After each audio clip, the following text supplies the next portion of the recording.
kulanti wanaagsan daawadayaal halkani waa malcab.com kusoo dhawaada barnaamijkeena socdaalka malcab oo toddobaadkana aynu kusoo qaadan doono halka uu ku dambeeyay garoonkii loogu magac daray Shulaaci Stadium ee waqooyiga magaalada Hargeysa degmada Ibrahim Koodbuur.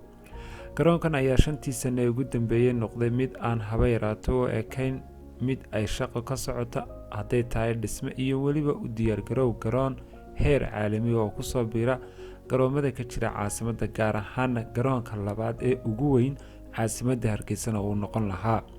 haddaba barnaamijka socdaalka malcab ee toddobaadkan oo aanu booqanay garoonkaasi ayaynu ku soo qaadan doonaa. halkaasi ayaa waxaa hadallo kala duwan ka soo jeediyay qaar ka mid ah bahda ciyaartooyda Somaliland oo markaas halkan fariin iyo baaqba uga diraya bahda ciyaaraha ganacsatada iyo cid kasta oo ay khusayso arinta dhisitaanka garoonka Shulaaci Stadium waqooyiga magaalada Hargeysa. hadaladoodii ayaa waxay u dhaceen sida tan. marka hore Ilaahay baa mahadle, mar labaadna waxaan u mahadnaqanaa dhalinyaradan soo ilxaqaantay ee ka kooban xaafadaha magaalada Hargeysa. mar saddexaad waxaan u mahadnaqanaa inamadii bilaabay garoonkan hawshiisa ee magaca iyo maamuuska kule dhalinyarada sportska ciyaarta ugu horeeyay Nimcaan uu xiga xato diito oo hawshan u dhabaradaygay gartayna inay garoon u baahan tahay caasimada Hargeysa. aad iyo aad baan ugu mahadnaqanaa. waxaanu booqanay garoonka ku yaala waqooyiga magaalada Hargeysa ee magaciisa la yiraahdo Shulaac, kaasoo loogu talagalay culayska caasimada haysta inuu ka dego oo dhalinyarada Somaliland ay hesho meelo badan oo ku ciyaarto. garoonkii waa la bilaabay si qurux badan baa loo bixiyay ilaa ka jisaysiye qoyska ilmo Shulaac ayaa magaca garoonka iyo goobta ugu deeqay dhalinyarada Somaliland. aad iyo aad baan ugu mahadnaqnaa dadnay bahdii sportska. waxa la sugayaa oo in badan dadku sugayaan tamaniyayaan in garoonkii halka ku dambeeyay oo dawladii Axmed Siiraanye bilaabmay dabayaaqadeedii dawladda Muusana aan wali saylan ku jiroon halkeedii laga soo qaadin. waxay markaa dhalinyaradu is weydiisay garoonkii talow xaaladiisu halkay ku dambeysay. bismillaahir rahmaanir rahiim. ilaahay baa subxaanahu wa ta'aala horta mahadle.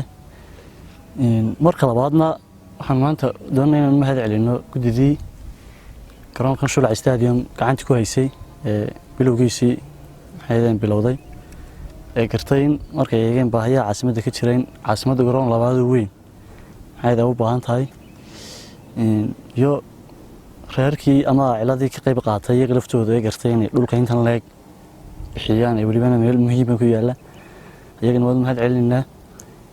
waxaan maanta xaqan u nimid aan garoonka u soo dhex istaagin wax weeyaan inaan baaq ka darno baaqaasoo doonayn laga soo jawaabo oo dhalinyarada haweynta sportska aan ugu baaqano.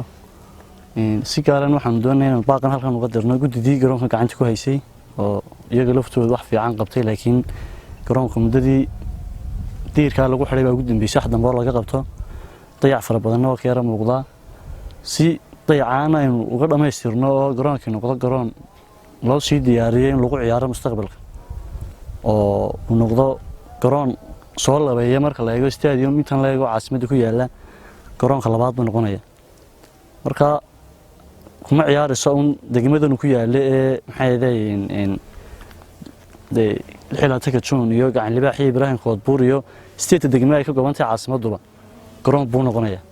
saxmada badan iyo population badan iyo ciriiriga far badan ee ka jira garoonadan maxay ahaayeen maanta caasimadana qaybi wax ka qaadan lahayn dhalinyarta laftoodii qaarkood xaqan ay ku ciyaaraan.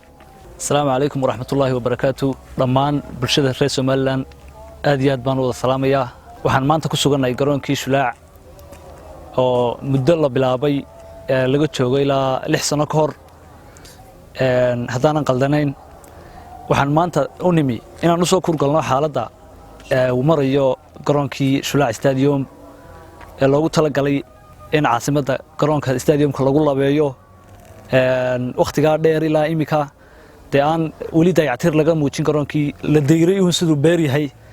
waxaan dhoodhan lahayn dhammaan bulshada Somaliland in laga qayb qaato gaar ahaan dadka ay khusayso sida ganacsatada dadka kale Ilaahay wax siiyay maalqabeennada dadkii ay u xil saarneed hawshan inay qabtaan waxaan u dirayaa fariin dhammaan shacbi weynaha Somaliland meel gudaha iyo dibadda meel walba ay joogaan anagu baaqay inay ka soo qayb qaataan garoonka Shulac Stadium ee waqooyiga magaalada Hargeysa fariinta aan u dirana oo ah in ay caasimaddu ay leedahay hal garoon oo garoomo kala badan fara badan ay yeelato oo dhalinyaradu ku ciyaarto waxaan kaloo aan u mahadnaqaynaa dhammaan dhalinyaradii isxilqaantay ee ugu horeeyay Xatiyo iyo Abaabul oo iyaguna leenahay shaqada halka ka sii wada garabkiina aanu taagan hadaan dhalinyaradii sportska intaasna waxaanu ku soo afmeeraynaa barnaamijkeena socdaalka malcab oo toddobaadkan aynu ku soo qaadanay halkii uu ku dambeeyay garoonka Shulac Stadium waqooyiga magaalada waa degmada Ibraahim Koodbuur caasimadda Hargeysa tan iyo kulan dambe barnaamijka socdaalka malcab inta aynu ku kulmayno haddii Allaha awoodda loo idmo inagoo nabad iyo caafimaad qabna insha Allah biidmillaahi kariim